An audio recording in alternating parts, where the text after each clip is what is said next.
What's up, everybody? It's your favorite couple, the Hubbards. Hey, everyone. We back in this thing. As you can see, somebody acting sleepy. It's not an act. I'm not that good of an actress. So, I know we've been away for a while, but we back. You know, we had to readjust some stuff and just get back to what we're doing. We love to do it, but we ain't gonna say we didn't find the time, we just didn't make the time. But now we've made the time, so we're back with more straight talk from the Hubbards. We have some things upcoming. I know one of the things I'm excited about is my Faith in Fishing. You can check it out up there. I think that's when we'll put it. When I pop it up there, it'll be right there. It might be down there, it might be over there, but I'm trying to put it right there where my finger is. Faith in Fishing. It's a show that'll be geared towards men, young men, and it's just what it says. I'll be talking about my faith, and I'll be talking about fishing.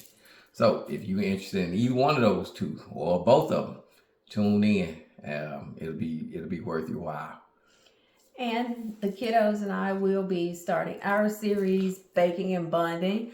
Abia has already selected the first recipe she wants us to work on together. So I'm excited about that. It's one of our family favorites. So stay tuned for that as well. Yeah, those some of the things we got in the hopper. Yeah, we got a hopper. We'll never But use it. for tonight, we're back for episode 8, From There to Here. You know what I really want to name it? What? Here and Now. And sing it. No. Here and now. I just saved you all from that. I promise.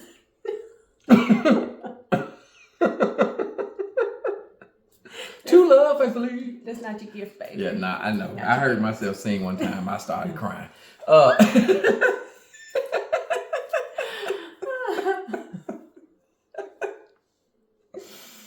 Okay, all right, okay, we back. All right, okay. So, our title is From There to Here.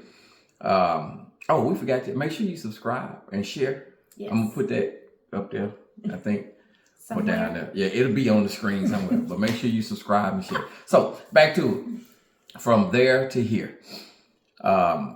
We've been married 20 years. And the funny thing is, this episode was supposed to happen back in January when we hit 20 years. Yep. We're just That's how- not yep. doing it. That's how long it's been. It's been 20 years since this episode was supposed to air. Yes. But yeah, 20 years. We've been married 20 years. And the significance of that is that we did a 20-year renewal. So, of course, that made us go back and rehash, rethink, and just reflect on everything that's happened over these past 20 years. Yeah, and so this picture that's coming up now, that was our wedding day. This picture right there. Oh, That's our so wedding y'all day. cute. That picture don't show that we were ready. When you look at the picture, you're going to be like, what are they walking into? We didn't know. And the picture said we didn't know. We But did not. honestly, I thought it was going to be easy.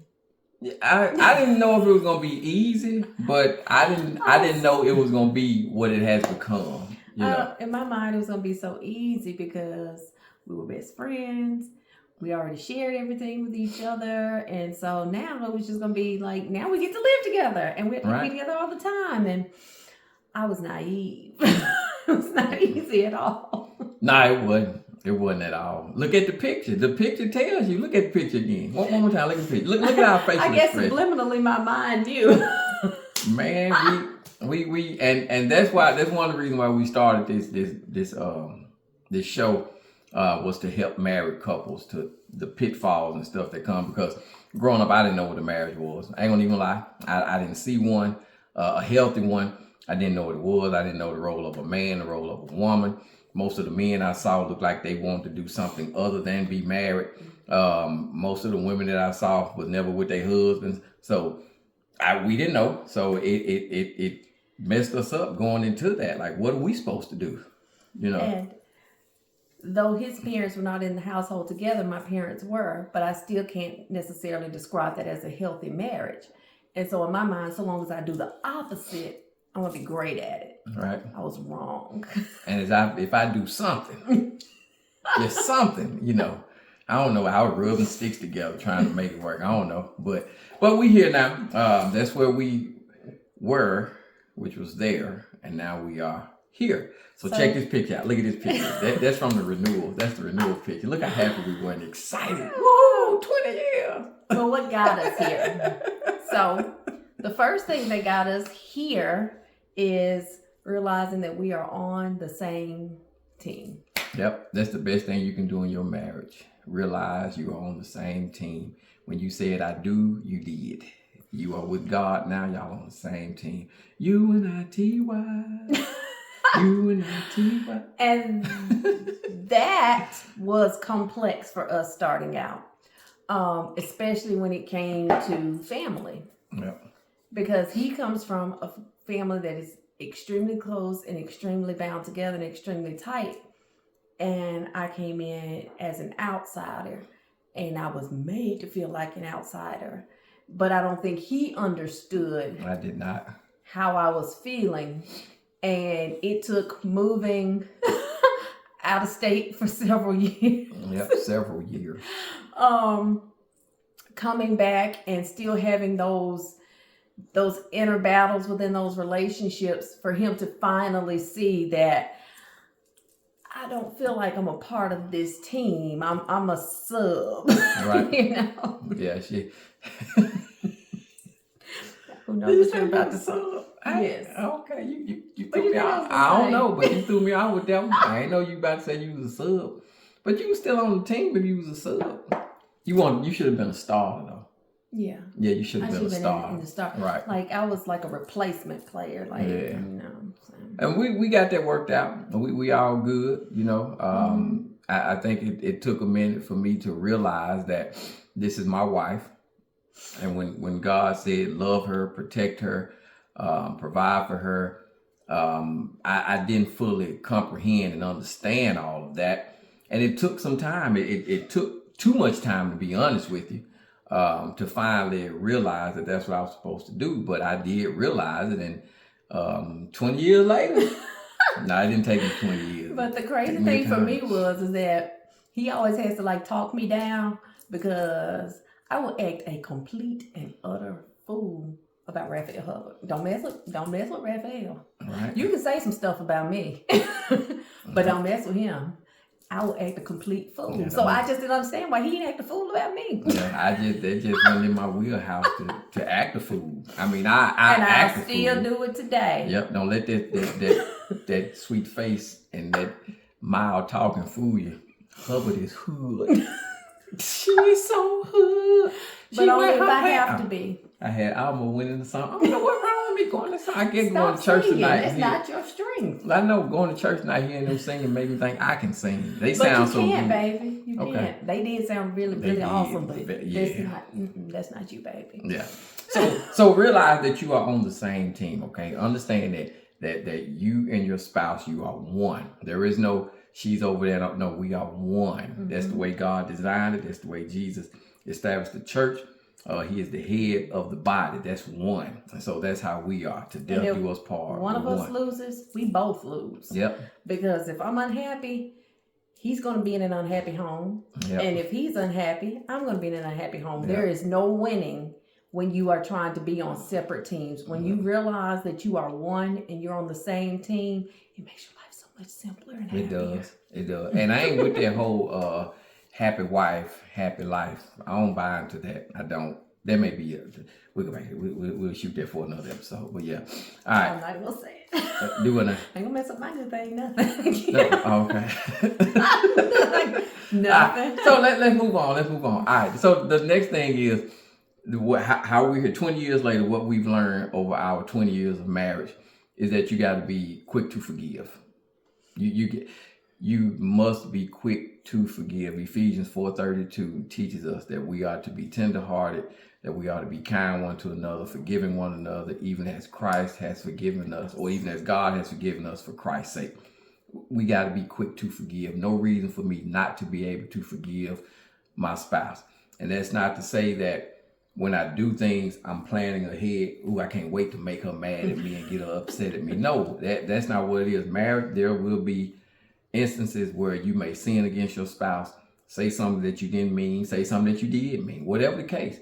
But forgiveness must be quick. And not only forgiveness, but accountability. Because you need to own your actions. Yes. None of us are perfect. Almost. And I'm close. See how my shirt lay down? That's a perfect shirt. okay. All right. I am close, but go ahead. Get back to the point. Accountability. Go on now. The reality is, we're all going to do some stuff. We're all going to say some stuff.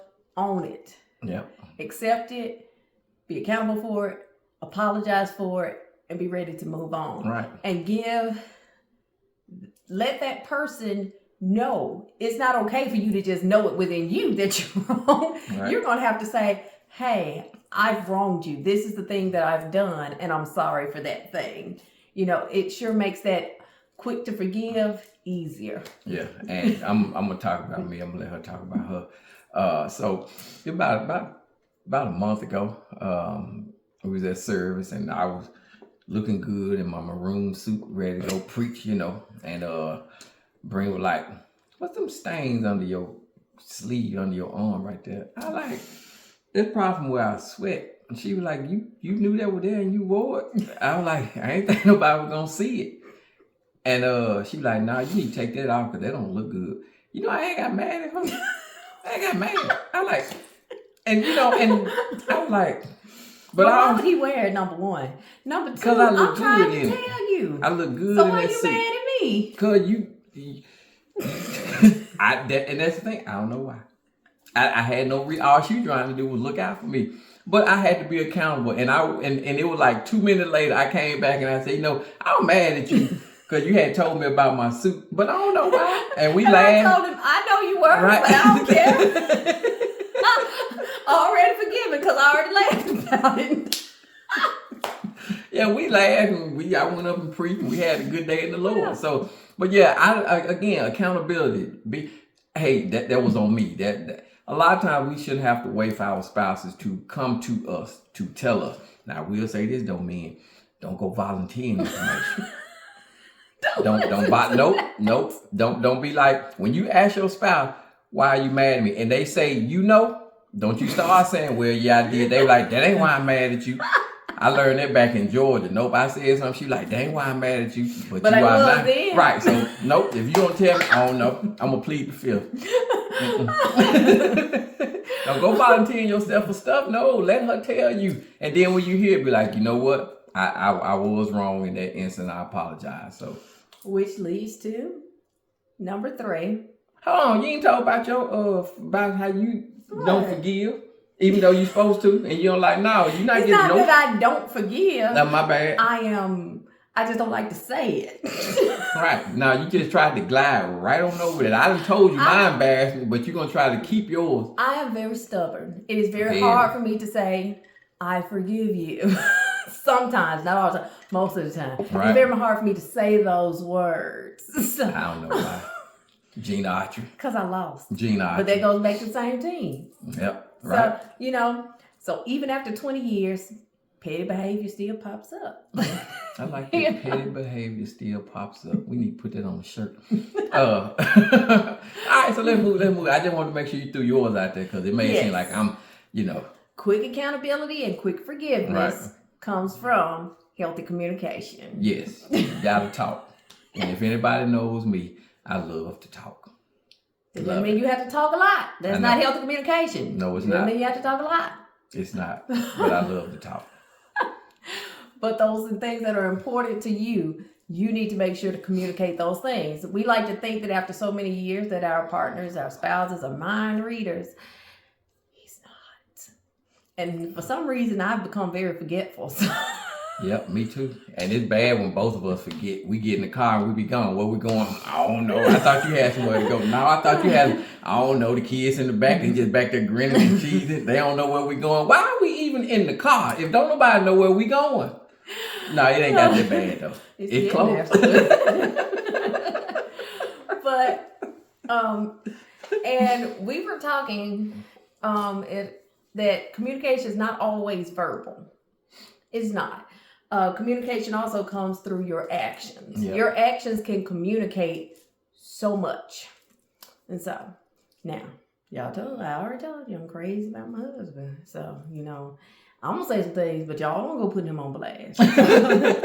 Don't play that. So, but anyway, so some of you may know, some of you may not. But this summer, I had to have emergency surgery for a condition and everything, and I ended up in hospital for about a week or so, and I had a lot of downtime over the summer with recovery.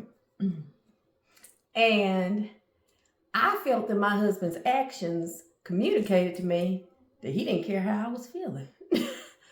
I told him I felt that his actions communicated to me that I was unloved or unimportant in that situation. But he didn't understand. And I wasn't gonna volunteer no information. Nope, I just didn't understand. No, I didn't. I really didn't. I didn't. But looking back over that situation, and after we talked about, I realized how I was, because in my mind, I'm there, I'm taking care of you. What more is there? But looking back and seeing some of the things that she needed, me just being there for her, and not her having to ask for certain stuff, and it should have, after 20 years, it should have been automatic. I should have known that. But that just goes to show that when you don't keep up doing what you've always done, you miss stuff. And that's what it was. I missed stuff, and I don't think it was intentional. And I don't think Brenda took it as it was intentional, or me trying. It just wasn't there, Mm-hmm. And that situation was different. Yeah. For both of us. Yeah. Never experienced that one, because that night the doctor told us we got to have emergency surgery, and then coming to find out that it was close to me being a widow and doing straight talk with the Hubbard, not the Hubbards, but with the Hubbard. Yeah, that affected us in a total different way, and it drew us closer together. But that was one we've never been through before. So it's just knowing that your actions communicate more than your words sometimes. Because you can say I love you 1,000,000 times, but if it's not being felt through your actions, it communicates a lot louder. Yeah. And not just in such extreme situations as that, it's in our everyday lives. My sweetie he was out of town, and he was coming back, and so I made him a welcome back dinner. It was good. He was so excited, and he told me that me doing that for him made him feel so special and so loved. So I could have said, I love you 1,000,000 times and I missed you, but that action communicated my feelings more so than my words ever could have. Right. And when I walked through the door and she told me she missed me, she loved me, we talked on the phone, video, all that. And that was cool, and I appreciate that. But when I hit the door, before I didn't even tell her, but before I unlocked the door, I could smell the food coming through the door. And man, when I opened up that door and I went in that kitchen, and she cooked my favorites, pinto beans and corn, because I like to get my corn and mix it in with my pinto beans. Pinto beans, corn, green beans, pork chops, and cornbread. Man, when I tell you, I was a fat cat that night. I was a fat cat that night. And then she bought me a Clearly Canadian to go with it. And that Clearly Canadian hit right there. Make up. Yeah, and then it had I don't know the name of the dessert, but it had strawberry whipped cream cake. I guess it was strawberry shortcake. Was that it? No. Okay, that's what it was. It was a strawberry cream cheese trifle. Strawberry shortcake with cream cheese. Okay. And and look, I ain't even get my own plate for that. I just held the whole bowl and ate out of it like that. But that made me feel so good. That was her way of communicating to me that she really missed me. And then, I ain't gonna say that part, because people don't need that, but...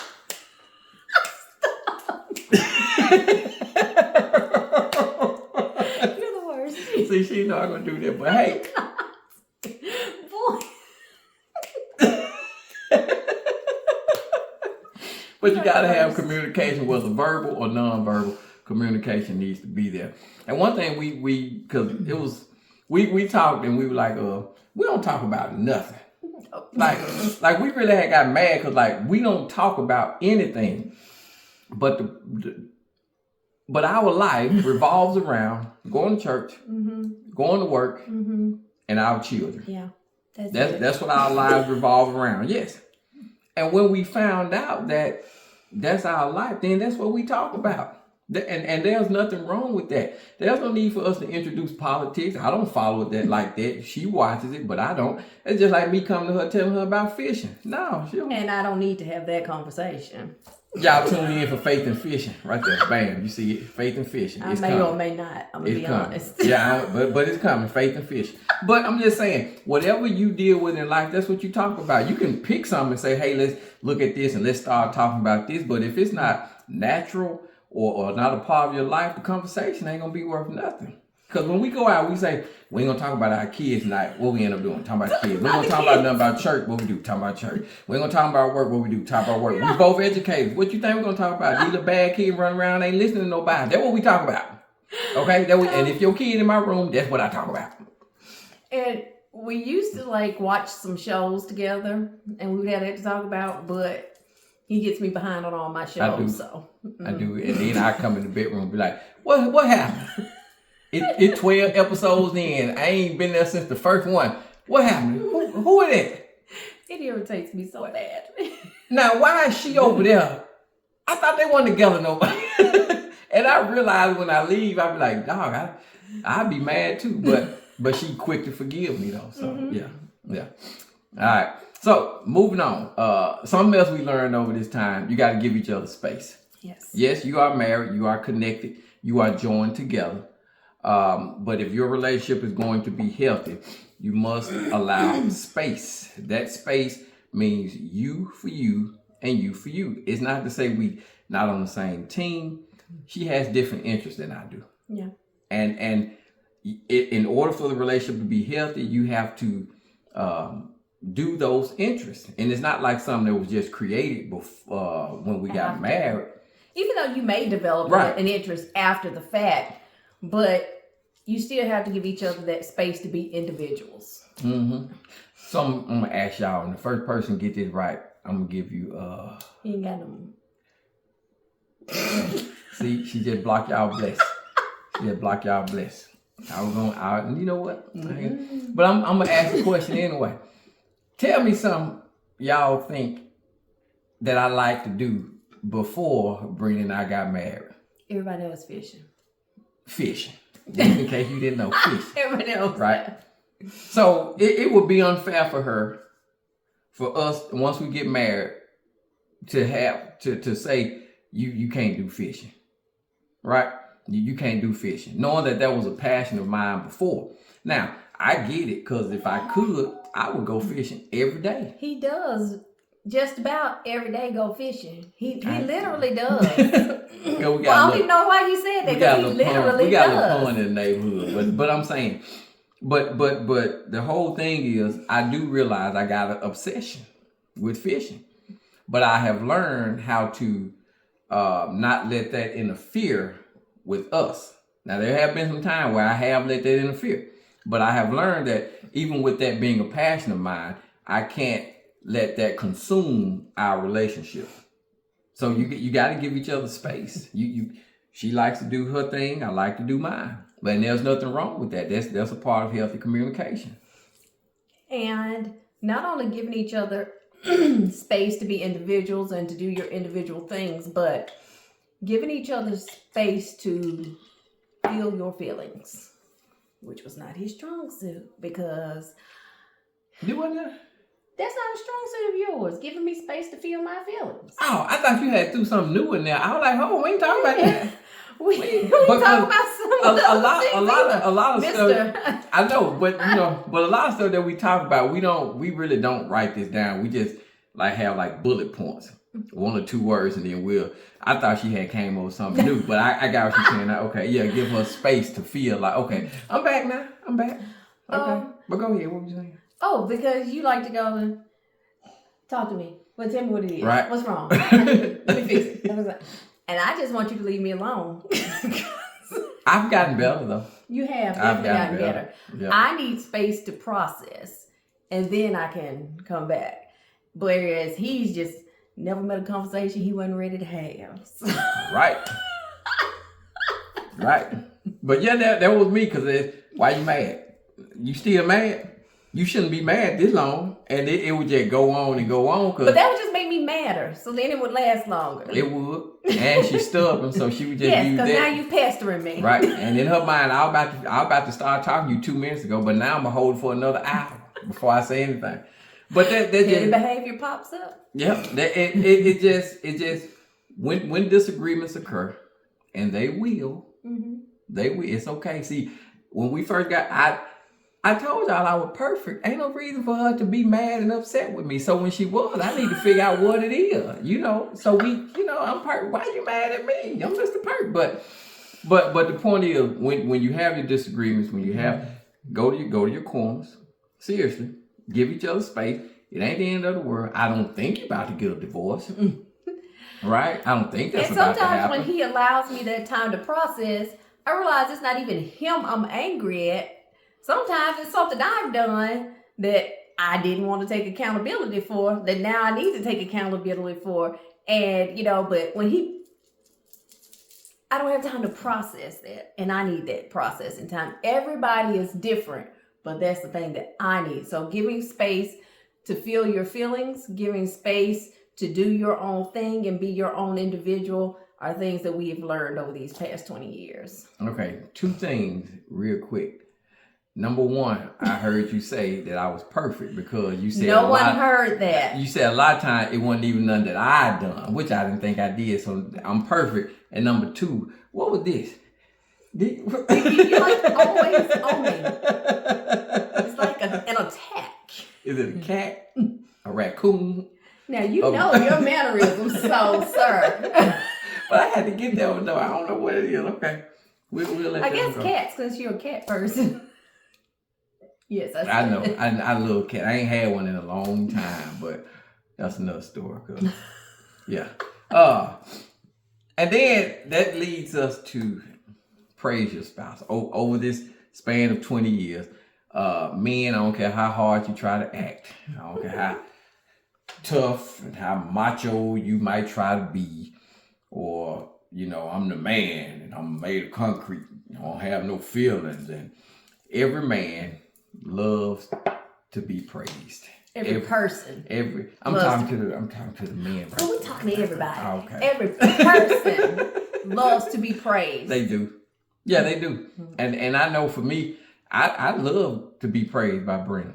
That's the biggest glow of my day. Like when I call her and she don't greet me with her greeting that she normally give me, what's wrong? Let me hang up the phone and call back, because something ain't right. And if I don't do it, yeah, something ain't right. People like, what's wrong with you? Right. I ain't doing nothing to you. I'm perfect. You supposed to answer the phone the same way every time I call. When you see you already got me programmed in your phone as Big Daddy. So, I mean, they people that I work with, they know she called me Big Daddy. I even had to get her on the phone to prove to them, because they were like, ain't no way she called you that. So I called her up. Brenda, what you call me? What you talking about, Big Daddy? Okay, thank you, bye. And that's all I need. So yeah, when I call and she don't answer the phone with her greeting of Big Daddy, yeah, something ain't right. That's her way of praising me. Yes, and I love to hear it every single time. Yes. Don't be mad, because mine do it.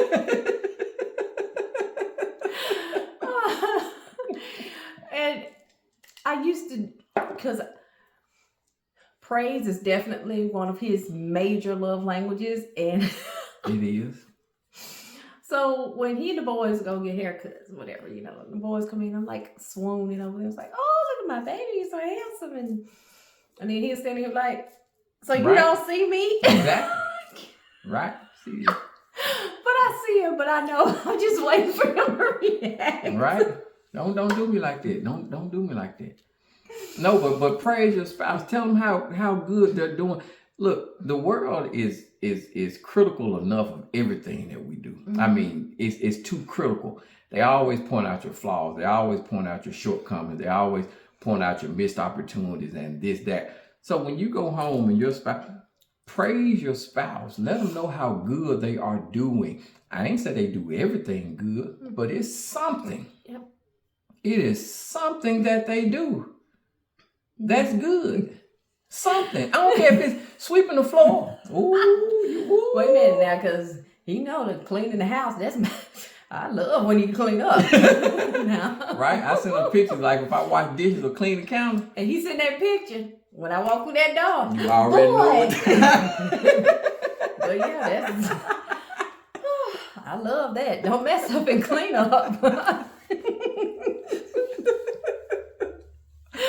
I love that, especially washing dishes, because I hate doing that. Well, we got the kids doing that now, though. They don't do a great job. They don't. Dishes still be But they greasy, think. silverware missing. Like, where are the forks and spoons go?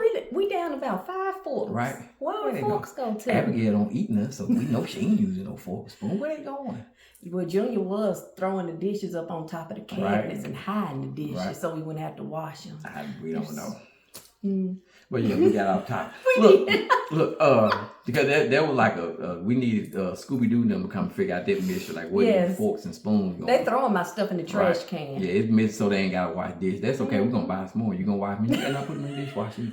But look, going back to being prayed, because our time almost up. And not just appearance, Right. but deeds, their actions, the things that they give to the family. I love telling him how much, we appreciate how much he supports us and how much he gives to us, and not just financially but spiritually and foundationally, and how he's always there. I don't care what these kids have going on, he is going to be there. If he can't be there, he's like, take pictures, give me a video, put me on video call. He is just always present.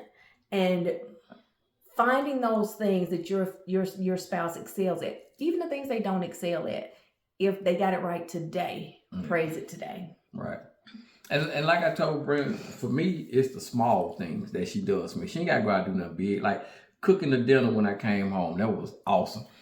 Believe it or not, when I went out to California with my brothers and my nephew for our annual trip, I thanked her for just putting me in the game, because ain't no telling what I would have wore out there.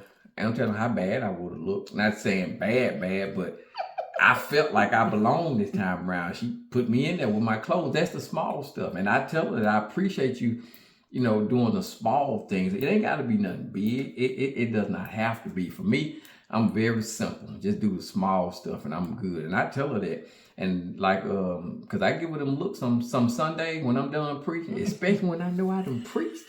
Like that jacket that had that sweat from under there, that's how I know I preach, when it's up under that jacket. So, and when I come down and when I done preached, and I be looking at her, you ain't saying, man, you better tell me I done preached that thing. You better tell me how you preached today. Then she, and she don't say, boy, you preached. She like, that was a really good sermon, honey. That's my way of communicating it. Yeah. So, but yeah, that's where we are. That's where we are right now, and I'm looking forward to the next 20 years. Yes. We'll take it 20 at a time. Just saying 20 at a time. We made it 20. We'll take it 20 more. Let's do a year at a time. I mean, you know what I'm saying, but we getting to 20. You know what I mean. They know what I'm talking about. Yeah. So yeah. So from there to here, 20 years of marriage. It hasn't been easy. But it's been worth every minute. Every single minute. Yep. So we ain't gonna keep y'all much longer. We appreciate y'all for tuning in. Make sure you subscribe and like. Make sure you keep your eyes and ears open. For Faith and Fishing and Baking and Bonding, and for more episodes to come. We promise we're gonna put out more. And we need to hear from you. Tell us what you want us to talk about. We might not have been through it, but we'll do our best to give our perspective on it. So tell us what you want us to talk about. You got anything else? No. All right. Well, you know who we are. We're your favorite couple, the Hubbards. And until next time, love, peace. Bye, everyone. Did I do that right? I don't know. You know Don Cornelius. I know who he is, but I mean, long time ago. We'll see y'all. Bye. Y'all have a good one.